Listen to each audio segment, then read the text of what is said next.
that your presence will be before us and everyone who serves in the decision-making process of our city. We pray for direction which will lead our city to be strong and unified. May we continue the legacy of our founders. May we be granted this day the wisdom to make decisions which will be for the good of our city. We also pray for your special blessing on all those who are working to transform our city and make it a better place to live and work. Amen. Please join me now in honoring America. I pledge allegiance To the flag of the United States of America and to the republic for which it stands, one nation, under God, indivisible, with liberty and justice for all. Roll call, please. Councilor Martin. Here. Councilor Mendonça. Here. Councilor Mercia. Here. Mayor Milanazzo. Here. Councilor Murphy. Here. Councilor Broderick. Here. Councilor Caulfield. Here. Councilor Dakota. Here. Councilor Elliott. 8, 9 present. Thank you. Chair recognizes Councilor Caulfield. Thank you very much, Mr. Mayor. I request a moment of silence with darkened chambers for Zinni Sparunas, a loving and devoted husband, community activist, businessman, founder of the Lowell Festival Foundation, entrepreneur. In the early 70s, Mr. Sparunas and the Festival Foundation was extremely proud to invite Arthur Fiedler and the Boston Pops to Lowell, where Mr. Fiedler conducted a tremendous concert drawing thousands and thousands of people. And it is believed that because of that concert and Mr. Sparunas' love for the city, that was the start of probably the Lowell Folk Festival and many other festivals we have in the city. Mr. Sparunas was extremely proud of his restaurant, the Spear House on the Pawtucket Boulevard, where he entertained people 7 days a week and offered tremendous food and drink. He also spent much of his own money in promoting the city, and his love for the city is certainly unquestionable. May he rest in peace. Thank you, Councilor Caulfield. May we all rise in a moment of silence in darkened chambers.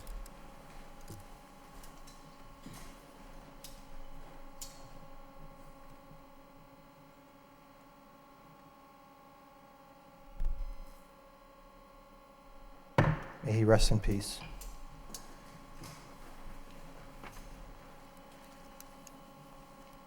Again, good evening. The first item on the agenda this evening is a presentation of the Mayor's Art Challenge Contest video.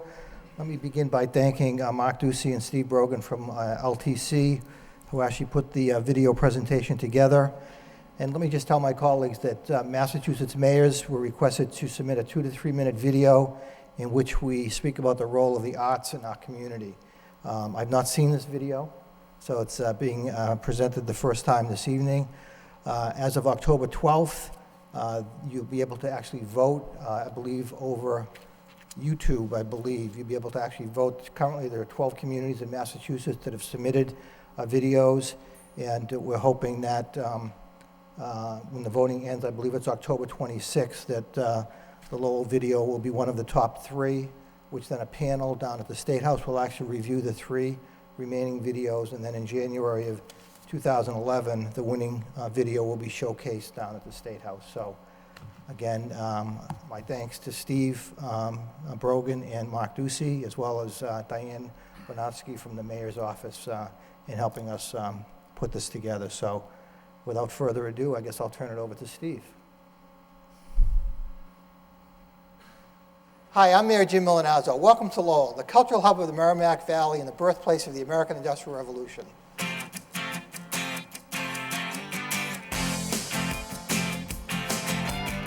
Lowell blends historic charm with urban energy, fueled by an exciting year-round calendar of events that attract visitors from New England and beyond.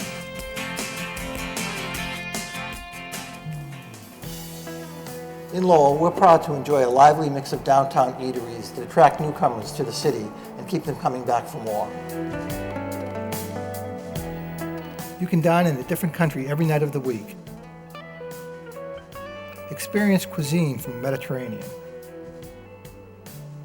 Or try a taste of Southeast Asia. Whatever your culinary pleasure, you're sure to find it here.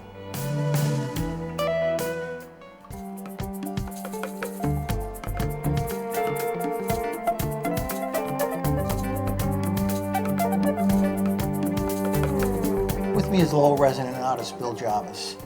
Bill, as I look around your studio, I see a lot of paintings of Lowell. What interested you in Lowell?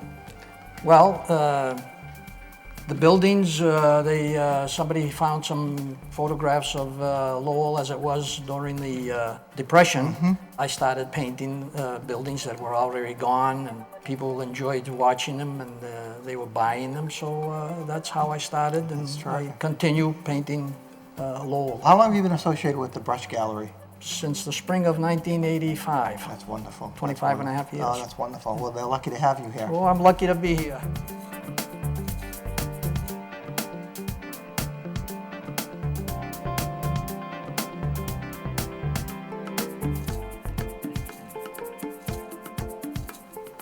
What makes the city special are the people that live and work right downtown.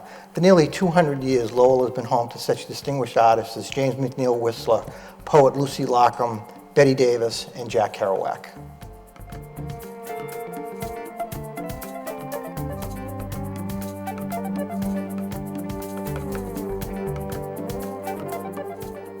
In Lowell, our motto is, art is the handmaid of human good. Through strong public-private partnerships, our city continues to develop, thrive, and find innovative ways to invest in the arts and our cultural attractions.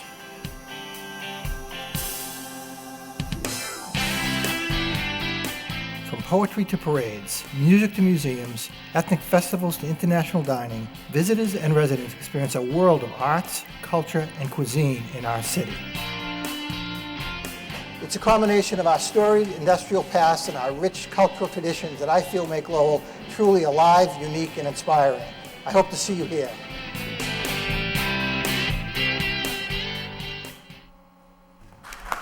Well, thank you. Thank you again. My thanks to Steve and to Mark. And I would encourage our residents to, after October 12th, to begin voting. I really hope that we are successful come the end of October, and that this will be showcased down at the State House in January. So again, thank you very much. First item would be the minutes of the September 28th meeting for acceptance. Motion by Councilor Mercia, second by Councilor Dakota. All those in favor of accepting the minutes signify by saying aye. Opposed, it's a vote. Under the city manager, we have responses to council motions and requests. Do we have anybody that wants to be Councilor Caulfield? Yes, thank you, Mr. Mayor. Through you to the manager. Mr. Manager, I read your reply about the stairwells at Lowell High School, and part of that motion, too, was to address some tile in the old Colburn building. It's blue and white tile, and it's put down over plywood.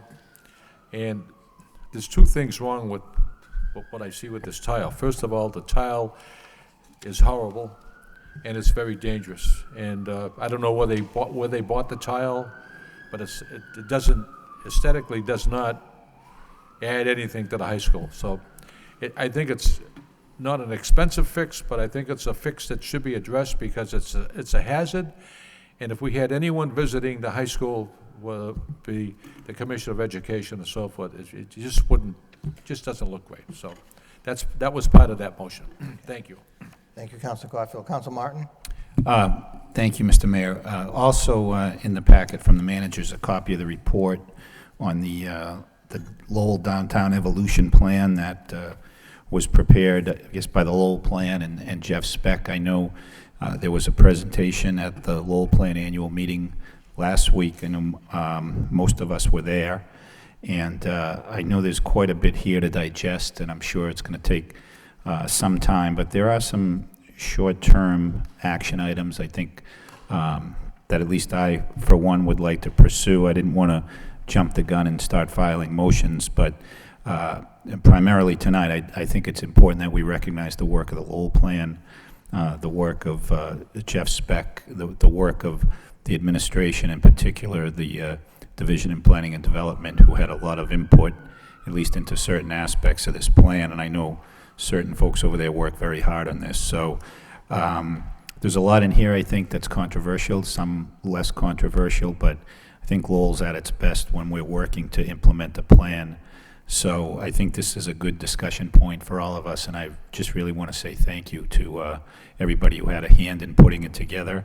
and look forward to the next steps as we work to continue to make Lowell a better place to live and work.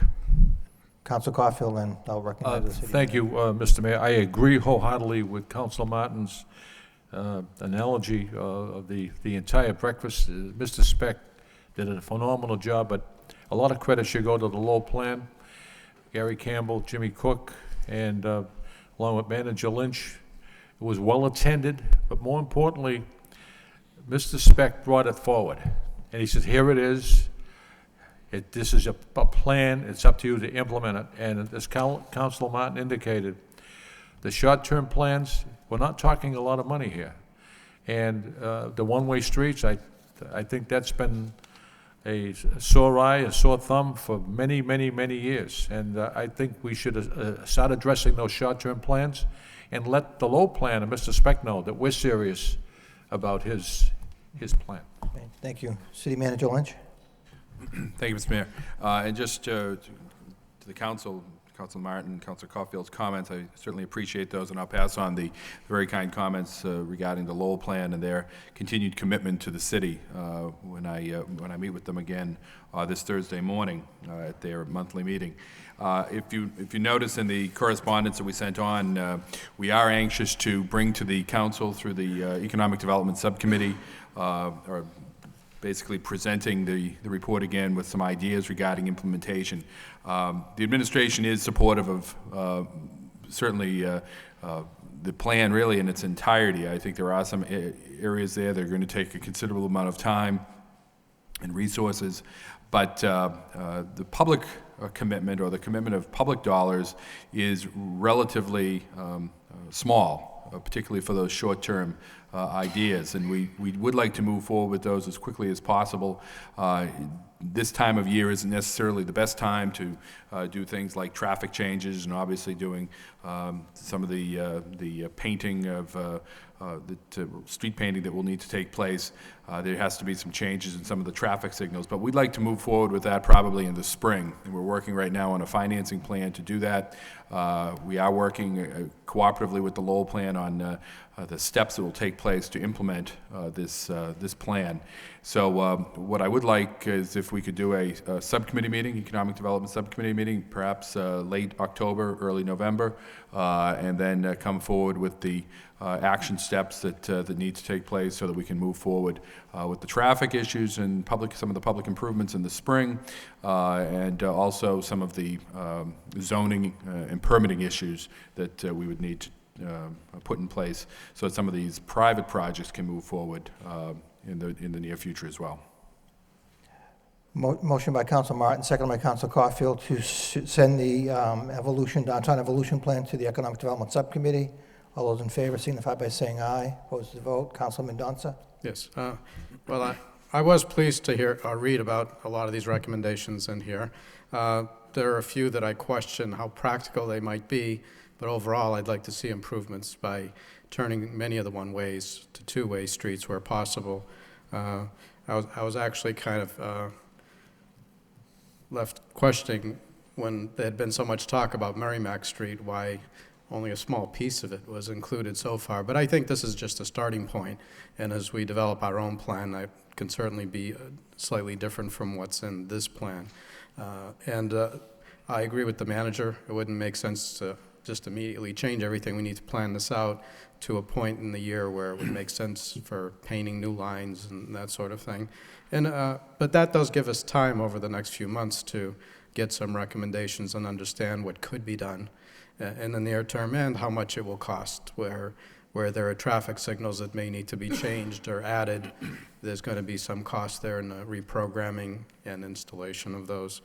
But I think there's much to think about here and to digest, and so I look forward to attending the Economic Development Subcommittee to hear more about what's going on. Thank you. Anyone else? Anyone else? Councilor Murphy? Thank you, Mr. Mayor.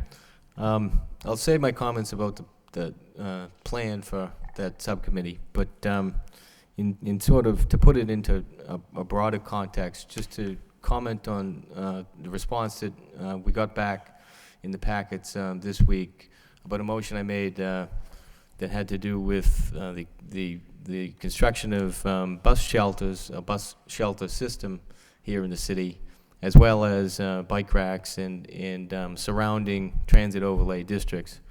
And in the response, it was broken down into those three parts. The first part addressing the whole policy around fixed stops. That apparently the LRTA has a flexible schedule, flexible stop schedule, so that people anywhere along the route can basically flag the bus down and be able to get on. And I'm not sure how much sense that really makes as a policy. It seems to be more about providing the service and trying to keep costs down rather than trying to drive up ridership, because people still don't know where to get the bus. People still don't know when the bus is coming. And to have those routes adjusted according to the demand that may rise or fall, I think is a bit problematic, because then you're now essentially taking away routes that aren't well used, when in fact I think the better approach is to drive up the ridership there, because as I think anybody knows who sees a bus go by in the city, that many of them are empty, and it doesn't make sense to have those public dollars spent and not get something back from them here in the city. What I had talked about in making the motion was not just about the shelter as a shelter, but the shelter as a focal point for the community, for the neighborhood, as a way of creating some economic development in the area, supporting the small and family-owned businesses, actually, potentially driving some more businesses there by bringing more and more people along those main neighborhood corridors.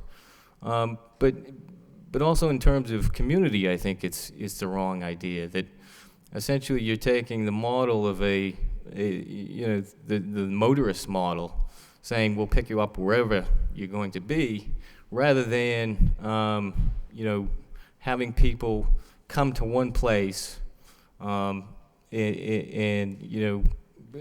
it really is all about what a neighborhood is. The human interaction is completely cut out there.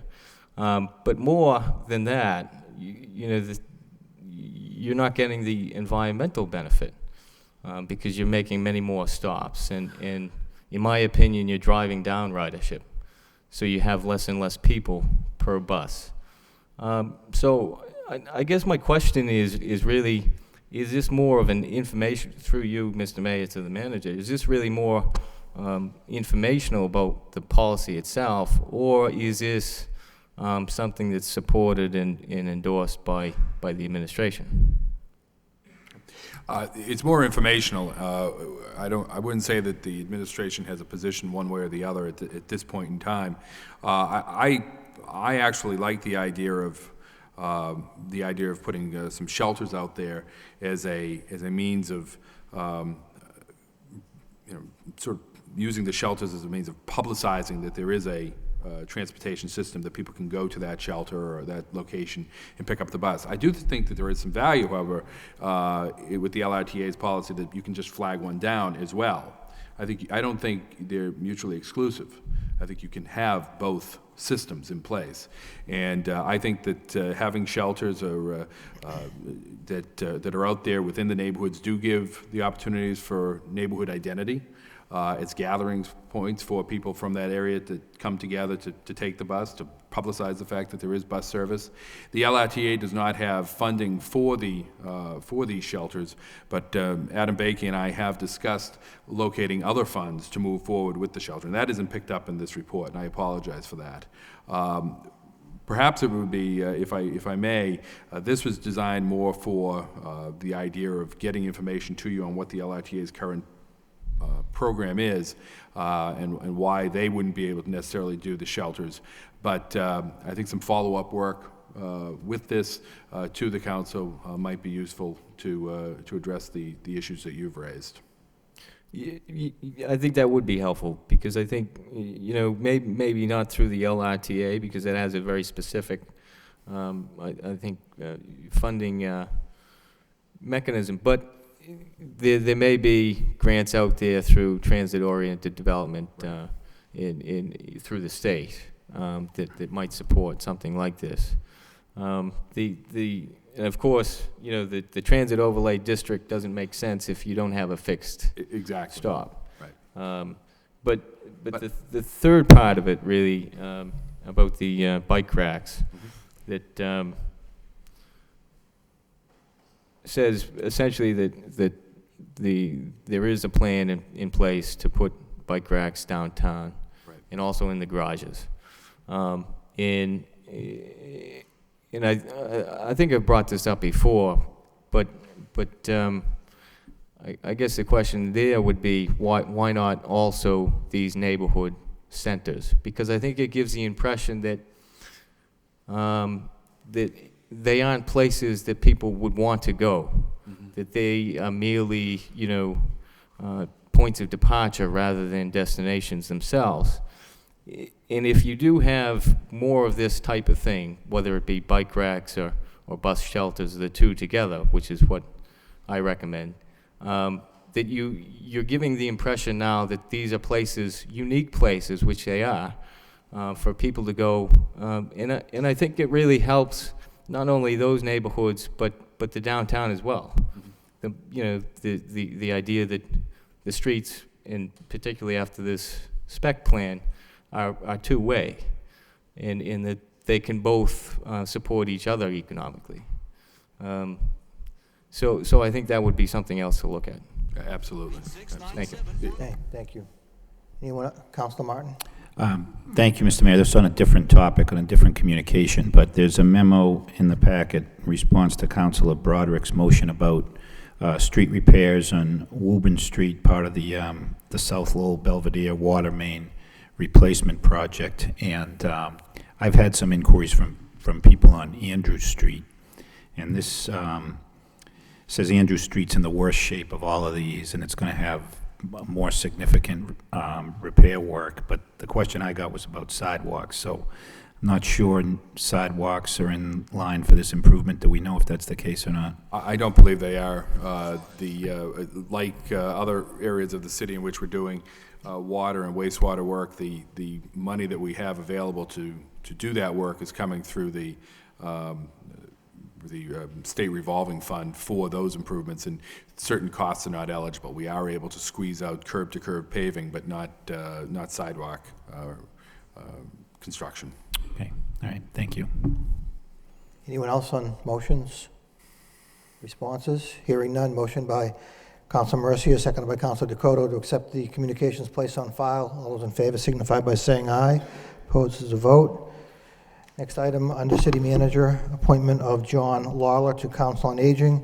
Pursuant to the Code of the City of Lowell, Section 9-12, Section 9-14, it is with pleasure that I am appointing the following persons to membership on the Lowell Council on Aging: John R. Lawler, 50 Stackpole Street, Suite 311, to fill the unexpired term of Michael Hayden, who resigned his seat, which term expires April 12, 2011, or such time thereafter until a successor is appointed and qualified. Confirmation by the City Council is required for this appointment and is hereby requested. I'd be happy to answer any inquiries you may have concerning this appointment. Include Mr. Lawler's resume for your review. Move approval. Move approval by Councilor Elliott, seconded by Councilor Caulfield. Any discussion? Roll call. Councilor Martin? Yes. Councilor Mendonça? Yes. Councilor Mercia? Yes. Mayor Milonazo? Yes. Councilor Murphy? Yes. Councilor Broderick? Yes. Councilor Caulfield? Yes. Councilor Dakota? Yes. Councilor Elliott? Yes. 9. Next item, dear Mayor Milonazo, members of the City Council, pursuant to the ordinance taxi cabs and liveries adopted by the City Council on July 10, 2007, in particular Chapter 254, I am hereby appointing the following persons to the Taxi Cab and Livery Commission for the terms indicated or until their successors are appointed and qualified. Henry Marshan, Assistant to the City Manager. Robert Gignac, 91 Llewellyn Street. Confirmation by the city council is required for these appointments and hereby requested. I'd be happy to answer any questions regarding these appointments. Any comments, questions? Motion by Councilor Broderick, seconded by Councilor Elliott. All those in favor, roll call. Counselor Martin, Yes. Counselor Mendonça, Yes. Counselor Mercia. Yes. Mayor Milonazo. Yes. Counselor Murphy, Yes. Counselor Broderick. Yes. Counselor Caulfield. Yes. Counselor Dakota. Yes. Counselor Elliott. Yes. 9 yes. In city council vote, authorizing the city manager to release 11 parking spaces in the Leo A. Roy Municipal Parking Facility to the United States government. Whereas the city of Lowell is the owner of the Leo A. Roy Municipal Parking Facility situated on Market Street in said city, and whereas the United States government is desirous of leasing 11 parking spaces in said Leo A. Roy Municipal Parking Facility for use by its United States Armed Forces Recruiting Office located at 101 Middle Street in said city, now therefore be it voted by the city council of the city of Lowell as follows: that the city manager be and he is hereby authorized, empowered, and directed in the name and on behalf of the city of Lowell to enter into a lease agreement with the United States government for 11 parking spaces at the rate of $64 per month per space in the Leo A. Roy Municipal Parking Facility for the period which commences October 1st, 2010, and terminating September 30th, 2011, with annual rent in the sum of $8,448. Said lease shall be in the form or substantially the form attached hereto. Be it further voted that the lease agreement shall contain such other terms and conditions as the city manager deems to be in the best interest of the city of Lowell. Second reading by title. In city council vote, authorizing the city manager to lease 11 parking spaces in the Leo A. Roy Municipal Parking Facility to the United States government. What's the wish of the council? Move approval. Move approval by Councilor Caulfield, seconded by Councilor Mercia. Roll call. Counselor Martin, Yes. Counselor Mendonça. Yes. Counselor Mercia. Yes. Mayor Milonazo. Yes. Counselor Murphy, Yes. Counselor Broderick. Yes. Counselor Yes. Caulfield, Counselor Dakota. Yes. Counselor Elliott. Yes. 9 yes. Thank you. It's public hearing time. We have two public hearings this evening. The first is a loan order to amend a loan order adopted by the City Council on May 13, 2008, to include improvements at other school buildings. Before I open up the public hearing, would the city manager like to weigh in on this? Thank you, Mr. Mayor. This is a just amendment of the Morey School loan order. As I think we've reported to the council, the Morey School came in under budget. We had already we borrowed the money for this as required by the state in order to move the project forward. We received our reimbursement. There is approximately $400,000 that is remaining, but it has already been borrowed, so we're in a position where we have to allocate that. We do have a couple of projects that we're looking at. We also have some outstanding issues that we're working on with the law department with regards to the architect and the contractor of this project that we may have some financial need to address. But we'd like to move forward with the amendment of this loan order to allow us to now take care of some other capital items in the school department. One is a new playground for the Morey School. When the project was moved forward, it did not include a playground in the area adjacent to the new school, so we'd like to move forward with that. That would bring it in line with the other schools in the city that do have such a facility. And the other is, as you know, we've identified that there was a problem with the Stocklosa generator. I reported that to the council when we brought this forward about 3-4 weeks ago. And we've done some investigation, and I can't say that we have a total understanding of what took place here.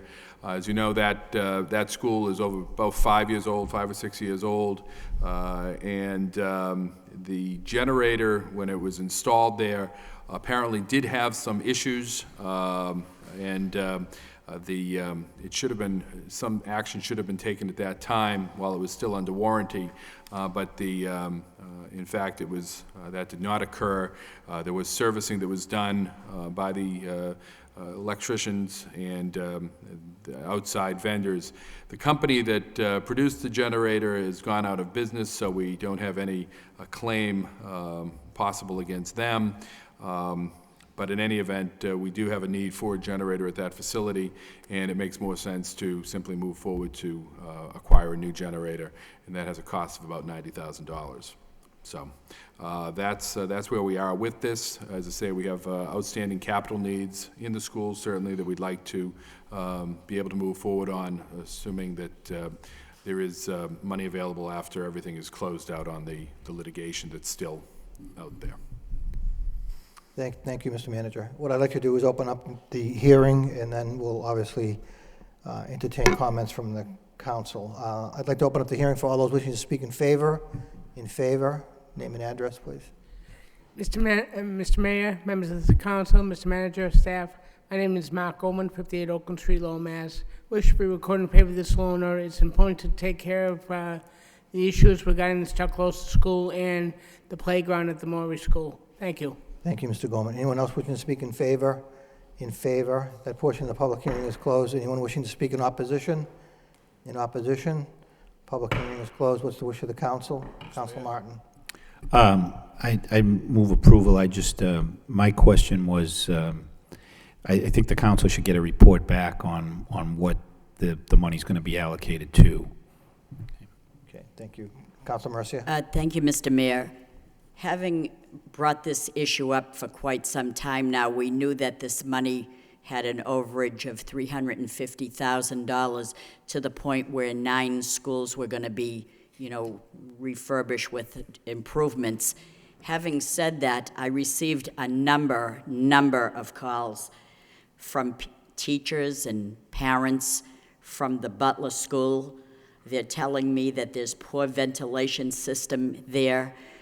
With the AC, the rooms were built to be ventilated, but some of the windows don't even open, but that's fine, but some of them are broken, and the exhaust system was put up on the roof, and there's a belt that keeps breaking so often that they can't keep up with it.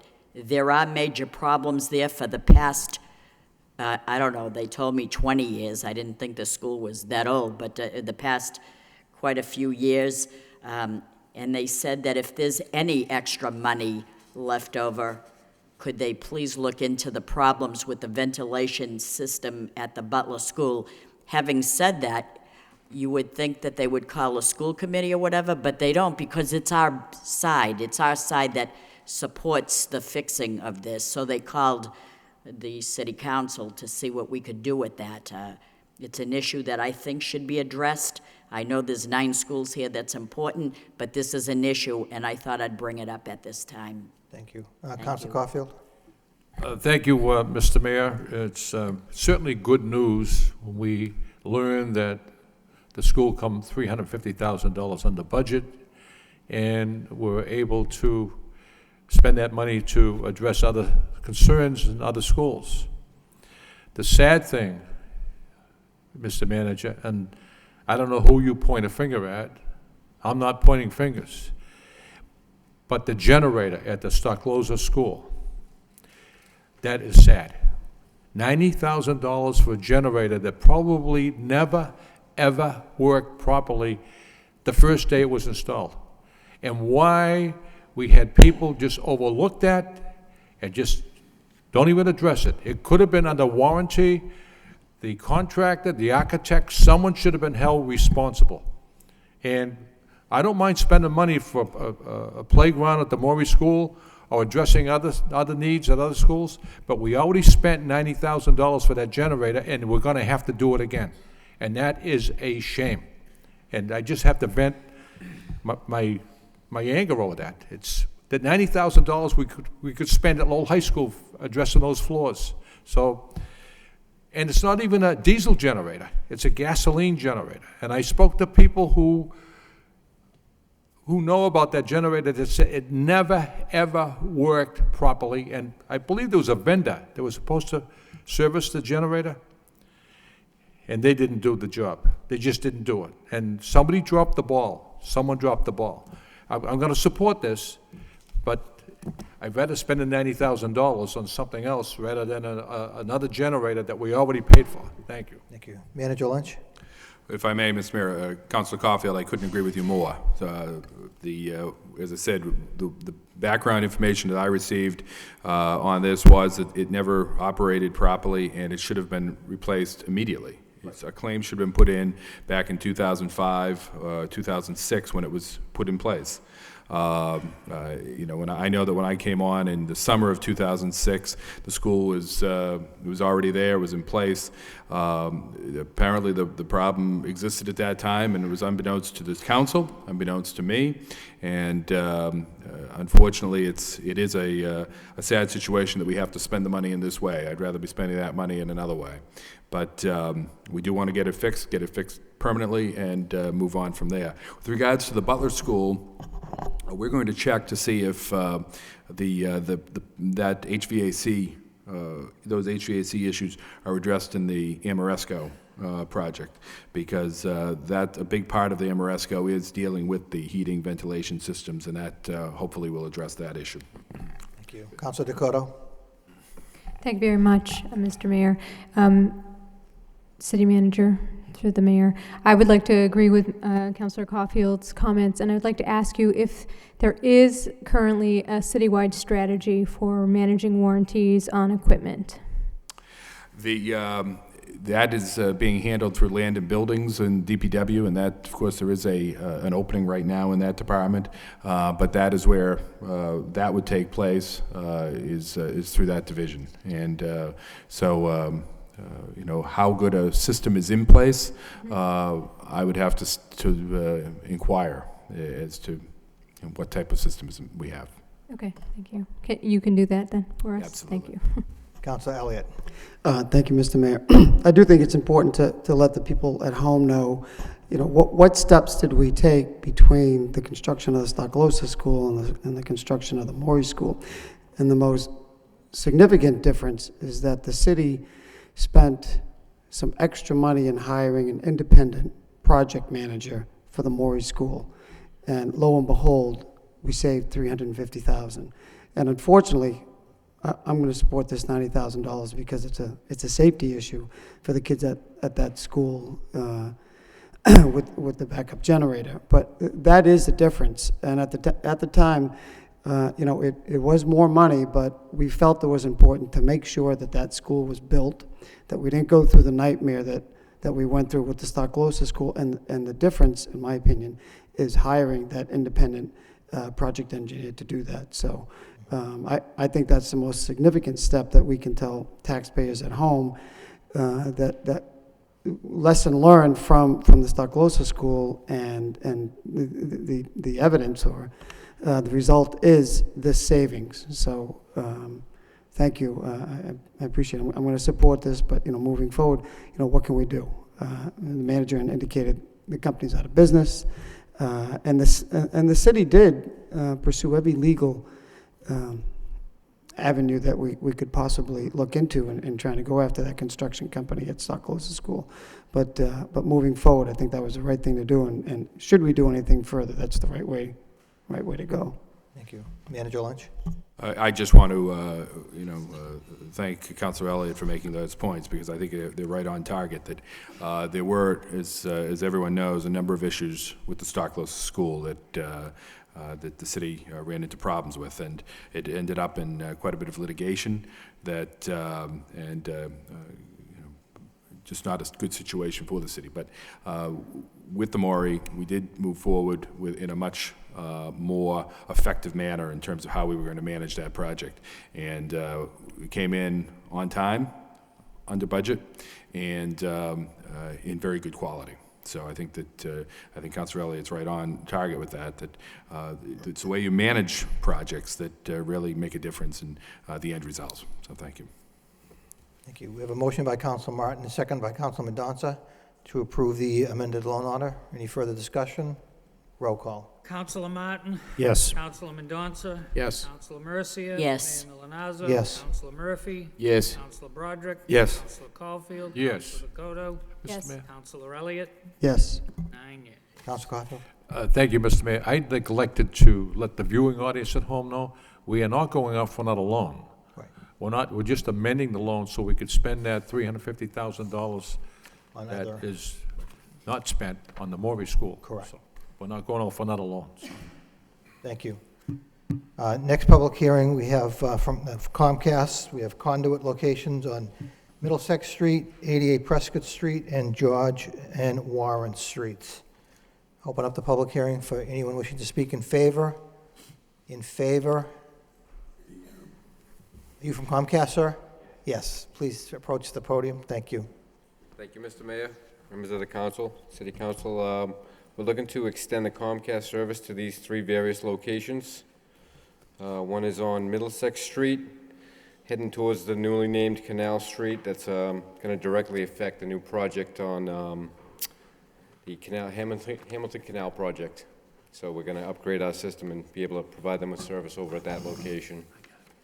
The second one I have is on Prescott Street, down by from Kearney Square. We got some new construction going on the backside of Kearney Square, and we're trying to get service into that building. And then we've got 6 units at the old bank at 88 Prescott Street. We want to be able to get service over to there. So we've had some requests for service at that location.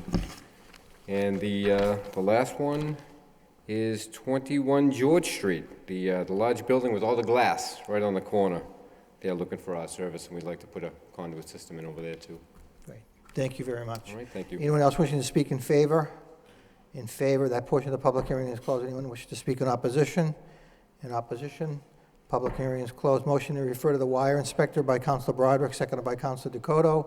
All those in favor of referring to the wire inspector signify by saying aye. Opposed, it's a vote. Thank you. Present. Present by Councilor Martin. Next item, going back to the city manager's agenda.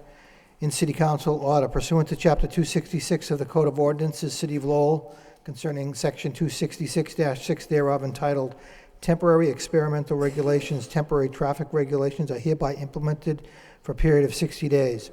Excuse me. Whereas the City of Lowell desires to make temporary rules regulating traffic under actual conditions for a period of 60 days, and whereas Chapter 266 of the Code of Ordinances, City of Lowell, Section 266-6 thereof entitled Temporary Experimental Regulations authorizes the City Council to make such temporary rules for a period not to exceed 60 days.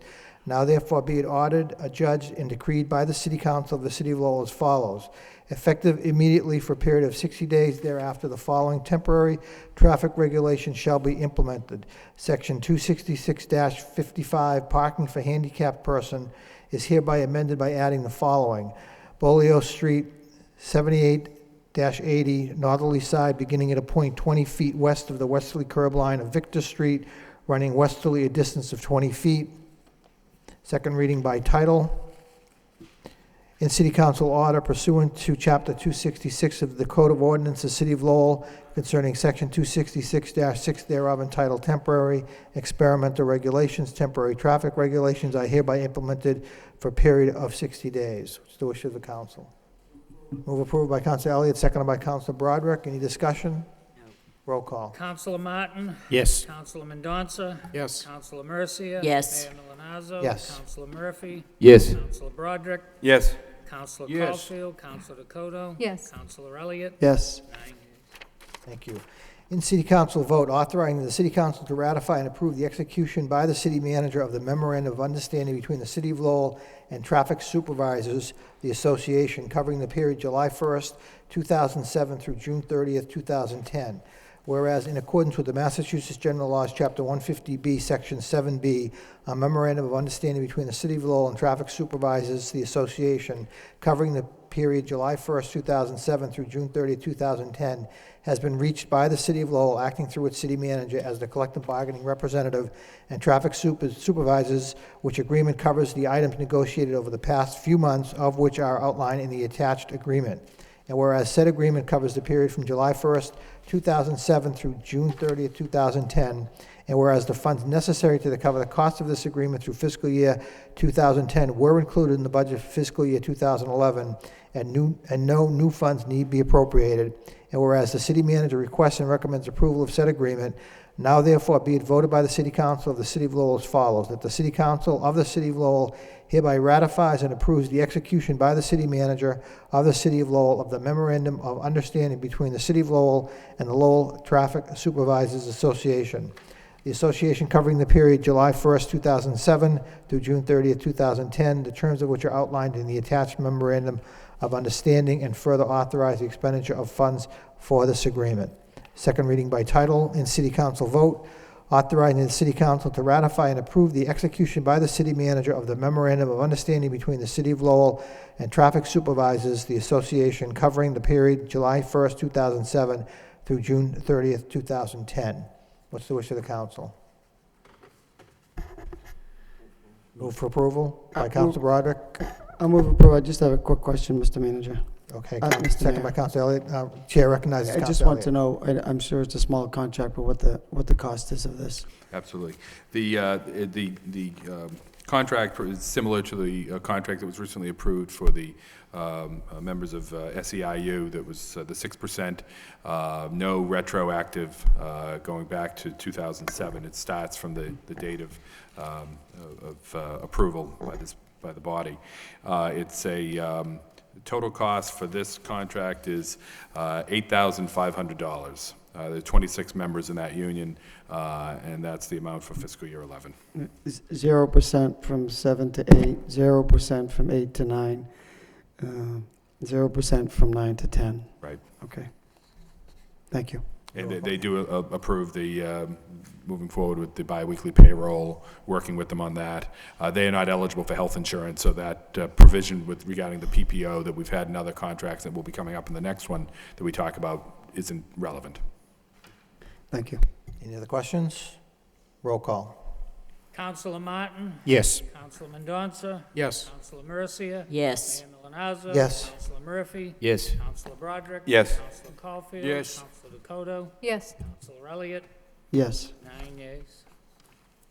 Thank you. In city council vote, authorizing the city council to ratify and approve the execution by the city manager of 3 memorandum of understandings between the city of Lowell and the Merrimack Valley Employees Association, covering 1 Unit 1 operators, maintenance employees, 2 Unit 2 head operators, etc., and 3 Unit 2 professionals.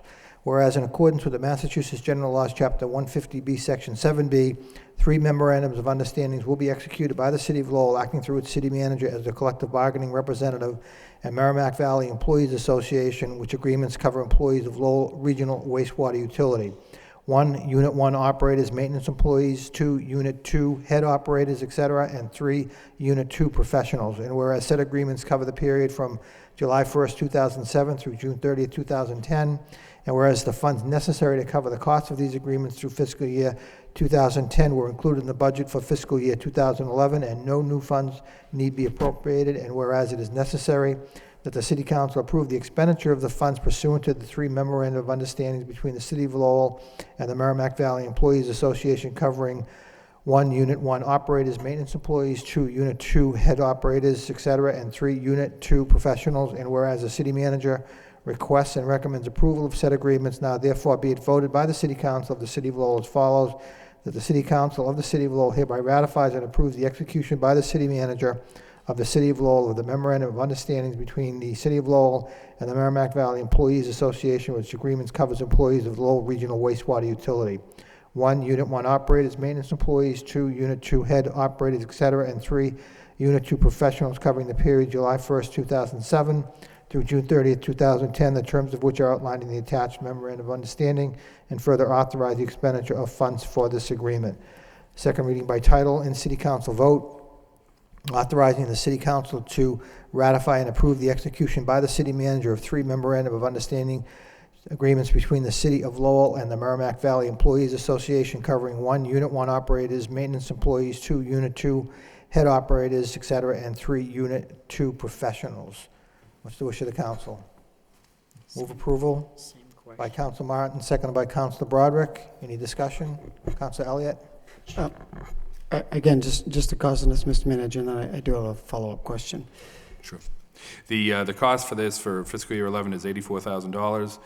There are 42 employees in these groups, and this contract, as you can see, does include the 0% for fiscal year 2008, 0% for fiscal year 2009, 0% for fiscal year 2010, and a 6% increase for the period of July 1st,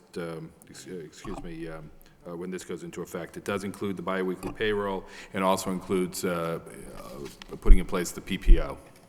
Thank you. Does this, with the exception of the police officers, is this the last, this is the last union that we have settled contracts with? That's correct, and that leaves us only with the patrol officers going back to the June 30th, 2007, that we have to resolve, and that's before the Joint Labor Management Committee. There's an arbitration hearing scheduled for later this month. There's a hearing scheduled. Okay, good. I was just curious now, they don't expire, but you're starting to go back into negotiations. We're already in Oh, you're already into negotiations it. with some of these units. We're not with these two. We've decided to take a few weeks off. Right. But the other units, we've begun discussing renewal, new contracts. I was just curious, Mr. Manager, I received a call from someone recently who attended a conference regarding collective bargaining, and I thought this was a pretty interesting point, that one of the strategies that some of the attorneys, maybe not so much in Massachusetts, but nationwide, is that those communities in those states that receive revenue sharing from state or the federal government, they're starting to look at cost of living increases, basing those COLAs on what the direction of revenue sharing is coming. And for instance, during slow times, the cost of living or the salary adjustments are reduced if a community, a state, or particularly communities take a big hit from local aid. Right. And when times are better, then there's a movement afoot to sweeten the pot, if you will, or look at those cost of living increases. So I don't know if that may come up at the ICMA conference. It's clearly conferences have taken place, at least in Boston, relative to this, and it seems to make some sense. Where I don't know if I made myself clear, but if communities take a big hit in state aid, then maybe the contracts can be structured as so. But I thought it was worthy at least to bring it to your attention and see if that might be an item discussion coming up next week or next couple of weeks. Okay. Manager Lynch? Councilor, it is there are a number of interesting things happening with communities across the country, and that is an interesting concept that I'll certainly follow up on. And there are some sessions at the ICMA conference coming up that particularly pertain to collective bargaining, but also managing during these difficult financial times. And I'm sure that may be a topic that's discussed, and certainly look for that. Thank you. Any other comments, questions on the memorandum of understanding? Hearing none, roll call. Councilor Martin. Yes. Councilor Mendonça. Yes. Councilor Mercia. Yes. Mayor Milonazo. Yes. Councilor Murphy. Yes. Councilor Broderick. Yes. Councilor Caulfield. Yes. Councilor Dakota. Yes. Councilor Elliott. Yes. 9 yes. Next item, in City Council vote authorizing the city manager on behalf of the City of Lowell to accept gifts made to the City of Lowell Health Department. Whereas the Lowell General Hospital, Saints Memorial Medical Center, and Trinity EMS Incorporated desires to donate the sum totaling $18,500 to the City of Lowell Health Department, and whereas the City of Lowell desires to accept the gift of said funds to enable the Health Department in its efforts to promote the Kids Can't Fly campaign to purchase window guards and window stoppers, printing 10,000 copies of brochures, outreach and educational trifold boards to distribute throughout the city, as well as producing multiple copies of Kids Can't Fly DVDs created by Saints Medical Center, and to update screen vision PSAs to be played at Lowell Cinema.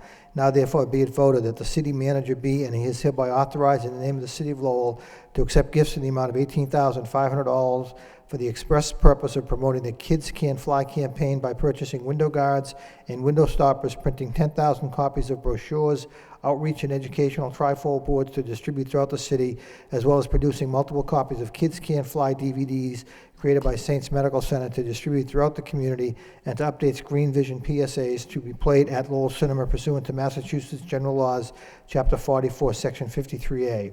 Be it further voted that we, the members of the City Council of the City of Lowell, jointly and severally, do hereby commend and officially extend the gratitude of the City of Lowell to Lowell General Hospital, Saints Medical Center, and Trinity EMS for their generosity displayed through the donation of the aforesaid funds to the City of Lowell.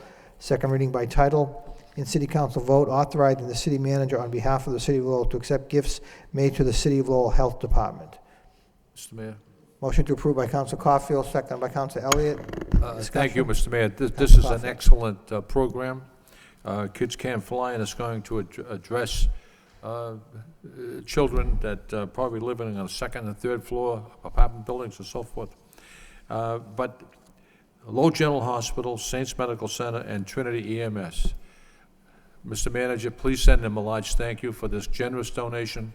And I know this money is going to be utilized in a proper way, and people are going to benefit from this. It's education at its best. Thank you. Thank you. Anyone else? Roll call. Councilor Martin, Yes. Councilor Mendonça, Yes. Councilor Mercia, Yes. Mayor Milonazo. Yes. Councilor Murphy, Yes. Councilor Broderick, Councilor Caulfield. Yes. Councilor Dakota. Yes. Councilor Elliott, Yes. 9 yeas.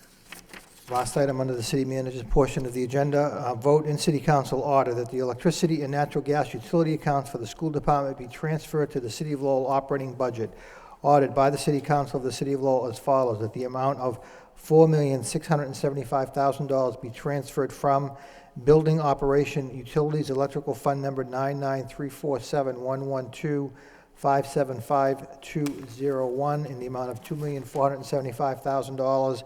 Utilities heat fund number 99347112575-202 in the amount of $2,200,000 to managers administration energy electricity fund number 012341535201100, energy heating gas fund number 012341535201101.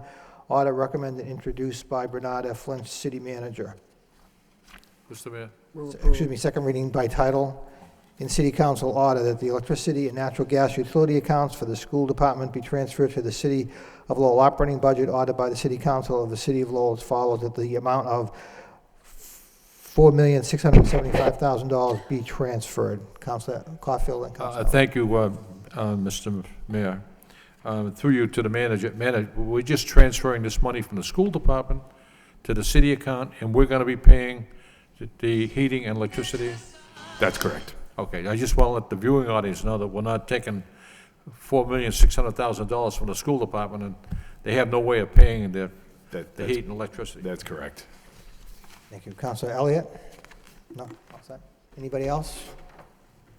Roll call. Do we have a motion? Motion to approve by Councilor Martin, seconded by Councilor Elliott. Roll call. Councilor Martin, Yes. Councilor Mendonça, Yes. Councilor Mercia. Yes. Mayor Milonazo. Yes. Councilor Murphy, Yes. Councilor Broderick. Yes. Councilor Caulfield. Yes. Councilor Dakota. Yes. Councilor Elliott. Yes. 9 yeas. Thank you. Do we have any subcommittee reports this evening?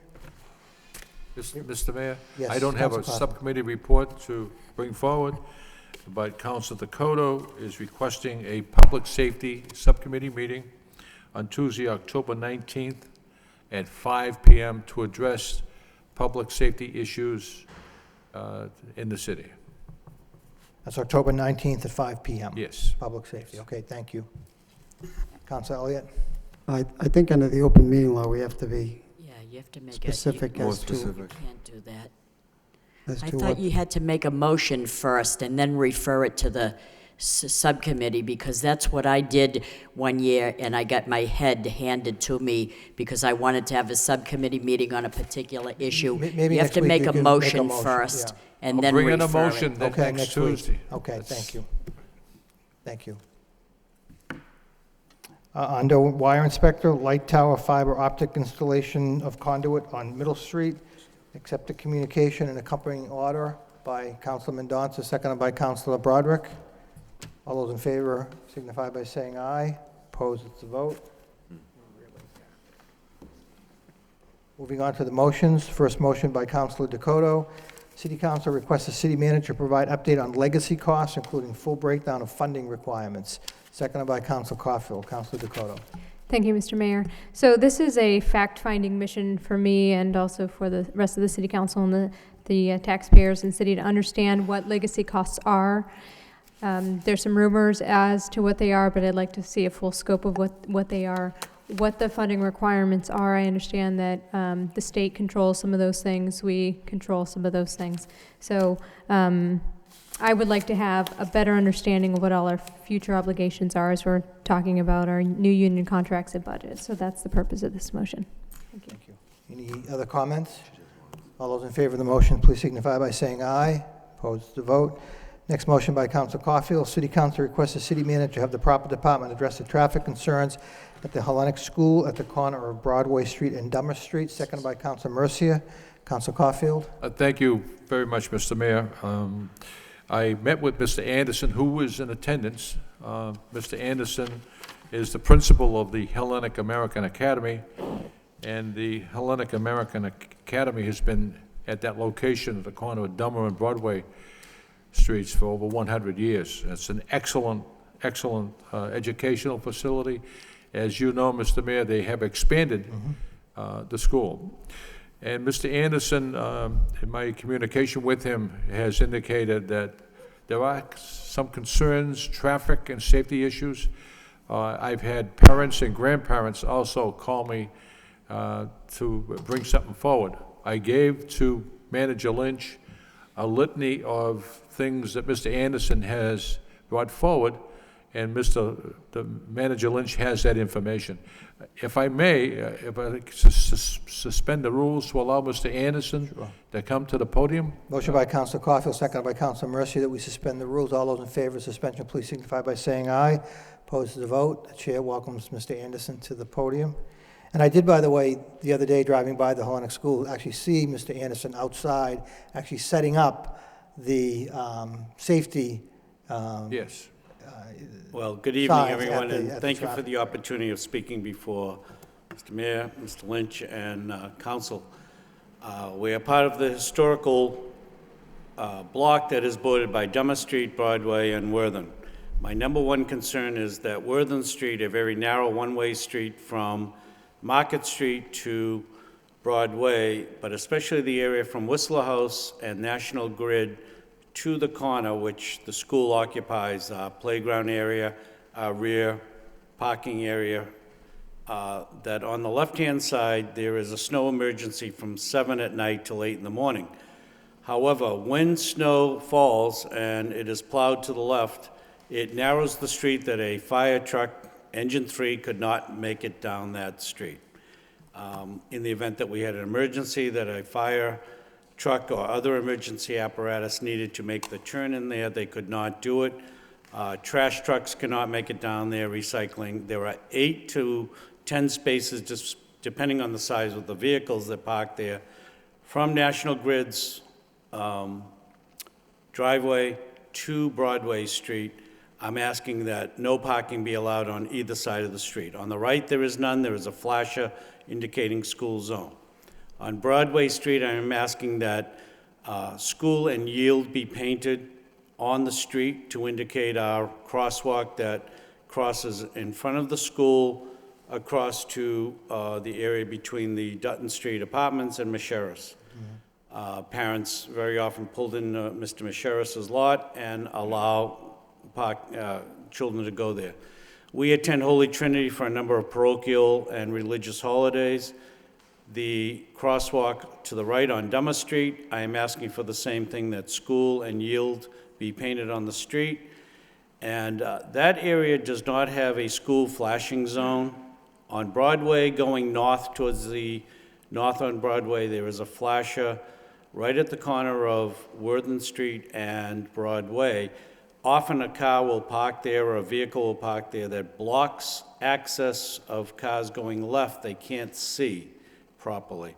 I'm asking that that be better enforced by signage, but also on Dummer Street, that school and yield be painted on the street.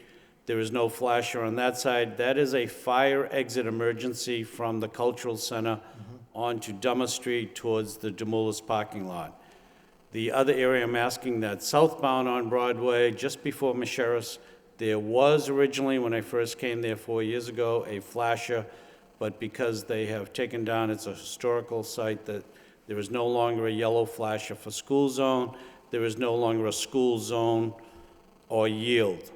Basically, I'm asking for the painting to be done. I think that would be a great help, but also that you consider putting the flashes on those two streets to safety. But my number one priority is the parking from the 8 to 10 spaces from the corner of Broadway back towards National Grid to allow emergency vehicles to safely pass. Girls Incorporated is there, the Whistler House Park, and the hardware store, Harmon Street. It seems to be more of an issue once you get beyond Whistler House and National Grid. Even I've copied everything to National Grid and to the Whistler House, who are in support of this request, and also the signage and the painting. We've had 2 accidents in the past 6 months that have involved the school bus and students from the Lowell Public Schools, not from us, but have occurred in that area, and a trailer truck that turning into the Dutton Street apartments that blocked traffic, which created a very serious emergency situation should we have a fire or need an ambulance.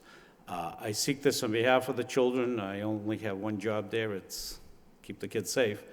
And I do ask that, and I will tell you, the Lowell police have been nothing but vigilant and supportive of our efforts there. They're very often on their own community policing. They've been there to check on when buses stop and people crossing, but it's a 24/7 kind of a deal because we have a number of cultural events. As you know, any of the schools in the city, we have evening events, we have other requirements. We have a preschool of 23 children that are dismissed, some are dismissed at 11:30. It's just, all I'm asking for is paint and lights, I guess, to keep our children safe. And I appreciate your consideration on this matter. I have been requesting this for the past couple of years by way of Superintendent LaValle and City Council and the support of everyone here. But I know that finances and those kinds of things, so it would be great to have police officers everywhere, but I do appreciate your support on this motion, so thank you for the time. Thank you, Mr. Anderson. Anyone else on the motion? All those in favor of the motion, please signify by saying aye. Opposed, it's a vote. Thank you. Last motion of the evening by Councilor Broderick. City Council requests the city manager to report on the status of the road repairs on Woburn Street. Seconded by Councilor Murphy. Councilor Broderick. Thank you, Mr. Mayor.